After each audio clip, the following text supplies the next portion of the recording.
Welcome back. Thanks very much for staying with us. You are watching WION World is One with me, Raisha Saigal. And this is Speed News, where we get you the latest from all across the globe in just a matter of 30-odd minutes. Let's get you started.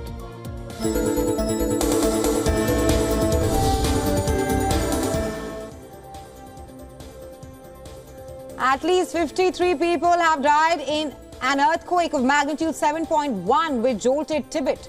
According to the Chinese state media, tremors were felt across Nepal and parts of India, Bangladesh and Bhutan. The US Geological Survey said the epicenter of the earthquake is located in Tibet and the depth of the origin of the quake is 10 kilometers. China's Xinhua news agency said that local authorities are reaching out to various townships in the county to assess the impact of the quake. This is one of the most powerful quakes reported in the region in the last 5 years.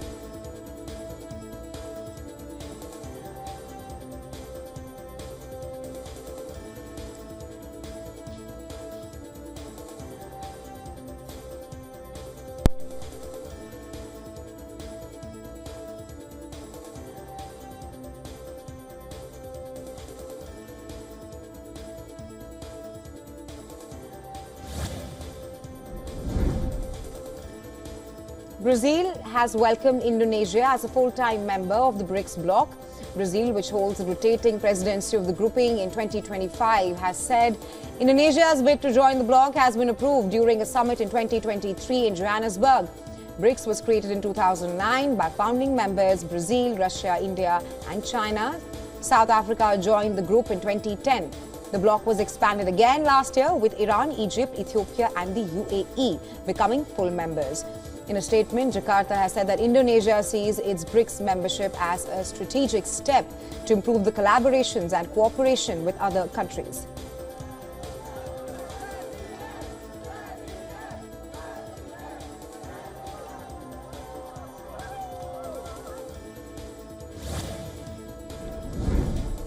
US House Intelligence Committee Chairman Mike Turner has confirmed that ISIS-linked terrorists are plotting attacks in the country.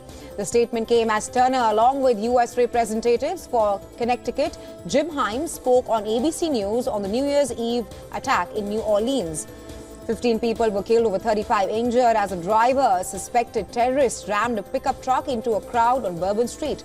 The suspect, identified as Shamsuddin Jabbar, was killed in a firefight with the police.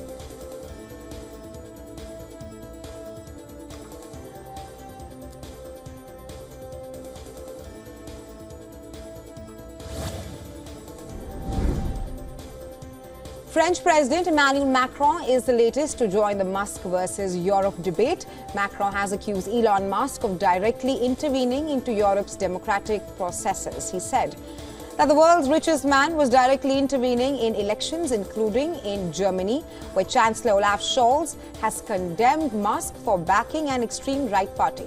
Meanwhile, Norwegian Prime Minister has said that it is worrying, that someone with so much wealth and influence was getting involved in the politics of European countries.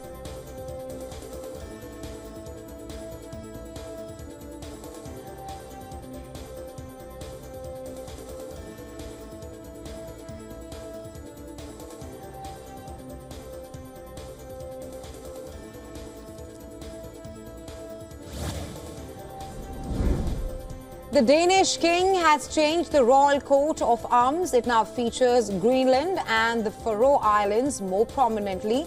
In the updated version of the coat, the three crown of the coat has been replaced with a more prominent polar bear and ram to symbolize the islands. The move comes at a time when the US president-elect has said that the ownership and control of the island is required for US national security.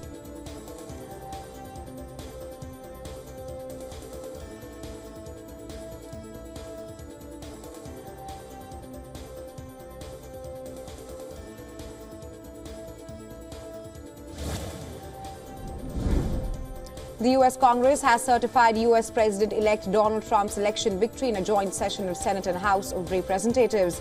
This clears the way for him to be sworn in on January 20th. The ceremony was designated for the first time as a national security special event with 500 National Guard personnel on standby. It unfolded in an orderly manner in stark contrast to this day 4 years ago.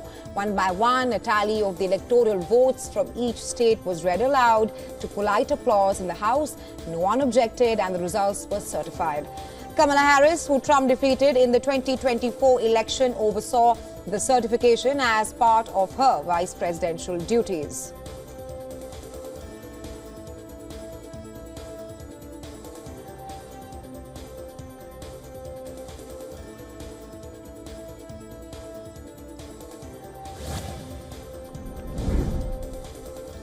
The U.S. has recorded its first human death linked to bird flu. The Louisiana Department of Health has confirmed about the death of a patient from the H5N1 virus.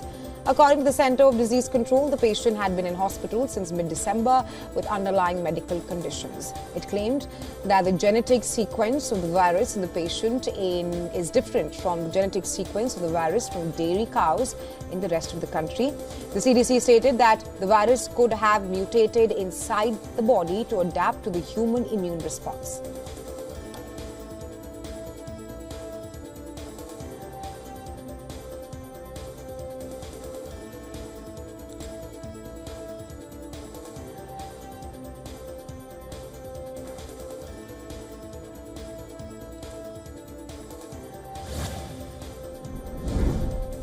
Iran-backed Houthis have claimed that it had targeted the American aircraft carrier USS Harry Truman in the Red Sea, following a plot to attack Yemen. Houthi military spokesperson Yahya Sari has also said that they attacked multiple military facilities in Israeli cities of Ashkelon and Jaffa.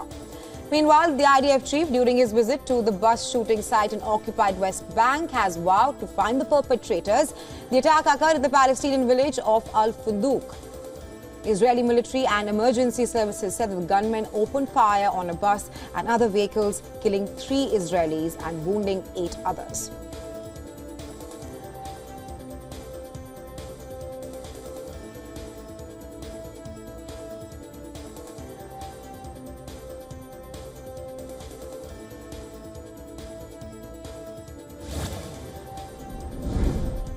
North Korea's leader Kim Jong-un has confirmed the test launch of a hypersonic missile system.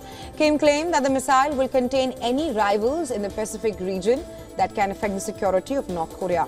The North Korean leader has claimed that the missile covered a distance of 1,500 kilometers. That's beyond the 1,100-kilometer figure given by South Korea's military. The missile attained a height of 99.8 kilometers and traveled 12 times the speed of sound before landing in water.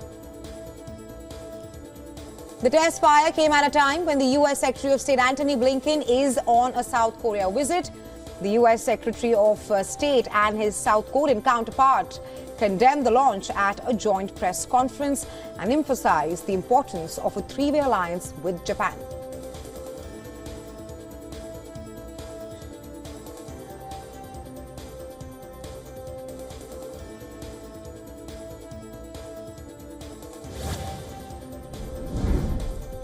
The Indian Army has begun operations to rescue several miners trapped inside a flooded coal mine.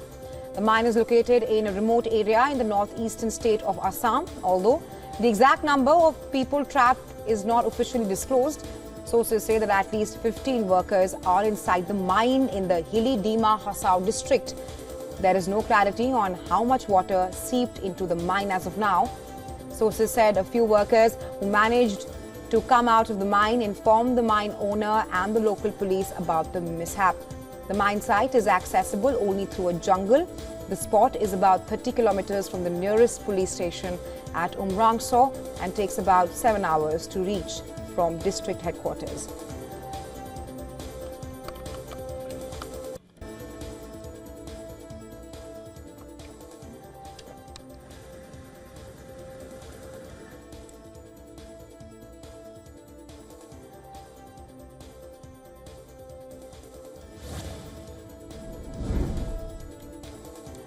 "25 trains have been delayed amid heavy fog in Delhi and in adjoining areas of the national capital region. The city has recorded a minimum temperature of 10.5 degrees Celsius with northwestern winds blowing at a speed of 13 kilometers per hour. According to the Indian Weather Department, the visibility in the region is 150 meters at 5 a.m. in the Palam region, which gradually increases to 700 meters.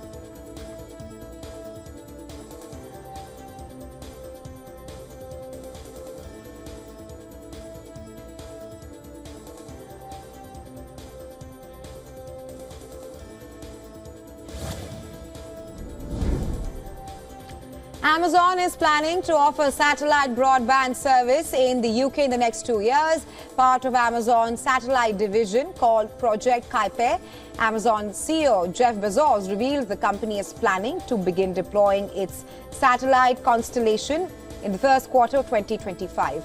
Bezos added that its network could help close the digital divide suffered by businesses and people in rural areas not served by fast fixed line or broadband. With Project Kuiper, Bezos aims to compete with Elon Musk's Starlink. Meanwhile, reports suggest that Amazon has been quoting UK defense officials with the proposal to provide Kuiper satellite network for military operations.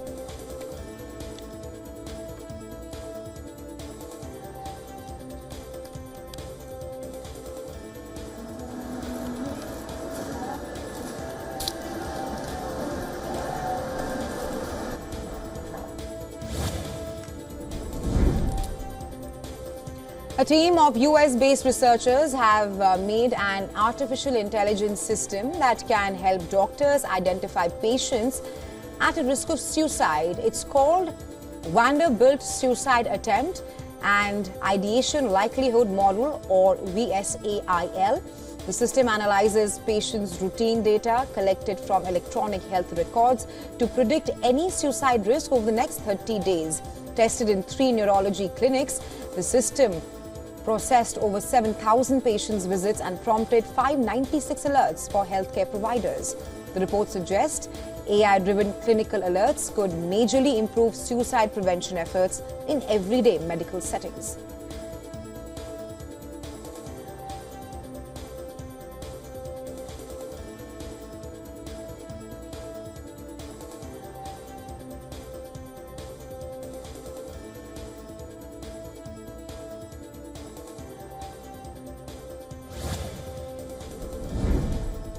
A humanoid robot called Arya has been made by Las Vegas-based Realbotics.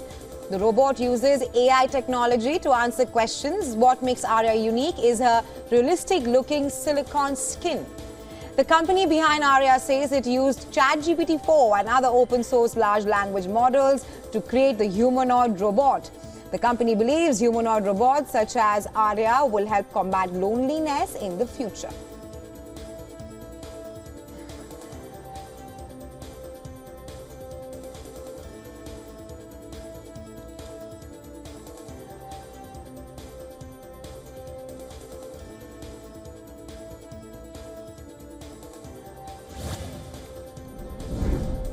Oil prices extended losses into a second straight session this morning on technical correction after last week's rally, while forecasts for Apple's supply and a firm dollar also weighed. Brent futures fell $76.02 a barrel, which is a key support zone, while US oil trades above $73 per barrel. Both benchmarks rose for 5 days in a row last week and settled at their highest levels since October on Friday. That's partly due to expectations of more fiscal stimulus to improve China's faltering economy.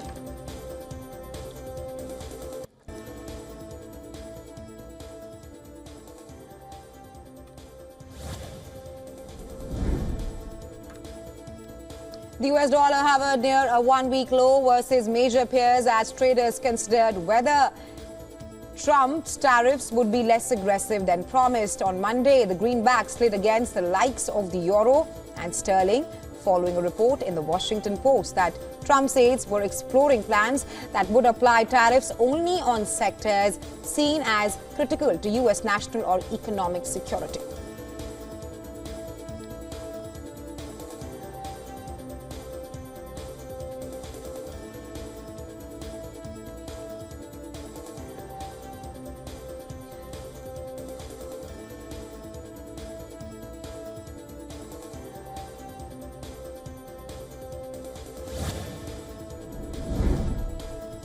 Alphabet's Google is facing a second complaint from a US labor board claiming that it is the employer of contract workers and must bargain with their union. The complaint issued by the National Labor Relations Board last week claims that Google is a joint employer of about 50 San Francisco-based content creation workers employed by tech firm Accenture, who voted to join the Alphabet Workers Union in 2023.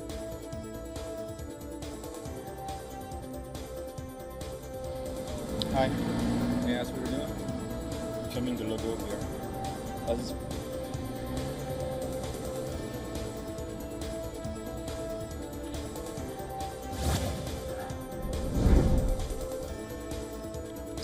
Samsung Electronics, the world's top memory chip maker, is expected to forecast that its profit growth continued to slow in the fourth quarter. This as it struggled to keep up with Nvidia's demand for AI chips. Samsung, also the world's largest smartphone and TV maker, is expected to estimate its operating profit at $5.6 billion in the quarter ending December. Lackluster demands for traditional chips used in mobile phones and PCs and rising output from Chinese rivals has put pressure on the chip prices.